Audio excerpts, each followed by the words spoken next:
mean, I'm your professional. Okay, first off, you can't see any of them, but there's 3 people there. Okay, tonight I will be doing a speech on legalizing medical marijuana throughout the United States. 8 states have actually added this issue to their ballot for the upcoming election in 2018. I found that on all the different state websites. That would, if they all voted yes on it, it would make 35 states that would currently have medical marijuana legalized in their states. Since it was only legalized in 1993, it does make it very difficult to find research or any kind of, true sediments on what's happening with it. But, the research that I can find does prove that medical marijuana should be legalized. First, I'm going to start with talking about the Daily Chronic. I found an article that talks about opioid addiction. It decreases overdoses, and also more people have admitted that they have an addiction and have admitted themselves to rehab, which is actually decreased the amount of people in rehab since the addictions have gone down. Now that we talked about the addiction and the pain, let's talk about children. So children with epilepsy have a lot of pain and a lot of seizures. This has also been known to cut down on the amount of seizures that happen in children with epilepsy. It's actually the cannabidiol, which is the CBD oil that we all know about, which is the extraction from the marijuana plant that takes out the THC.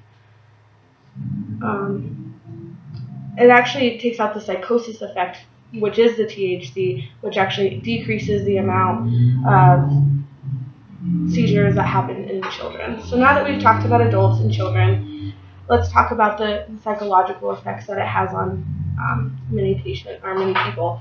A lot of people in my family actually have psychological disorders, including depression, schizophrenia, many things along those lines. It actually causes sleepiness, which can help with depression. Also, mood stability can help with depression, and also bipolarness, which is actually really awesome. It has calming effects, so it helps people with PTSD, like people from the military who've been in war and they come back and they need that kind of help. All of those actually help schizophrenia. So the calming, the sleepiness, and the mood stability, it all helps with schizophrenic people because they have all of those side effects. So it's been very proven to help that. And now that we've talked about all of that, medical marijuana can help the mind and body with a simple extraction of just the CBD oil alone.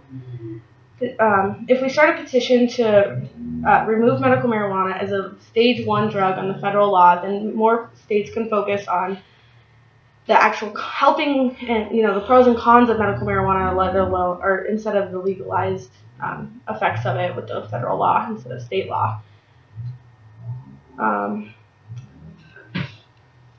Also, I would like to point out that just in general, it helps people because I actually just went and saw my godmom up in the mountains who actually just is diagnosed with renal failure, and she has taken opioids, she's taking other things, she's got lidocaine patches, which is also an anti-inflammatory / pain reliever, and the only thing that seems to be helping her is actually taking smoking the medical marijuana. Plus also, it's hard for her to really do anything without it, with all the pain that she's in. So if we could all just petition to, legalize marijuana all over the United States, it would really be helpful for everyone, and that's what I got. You do it.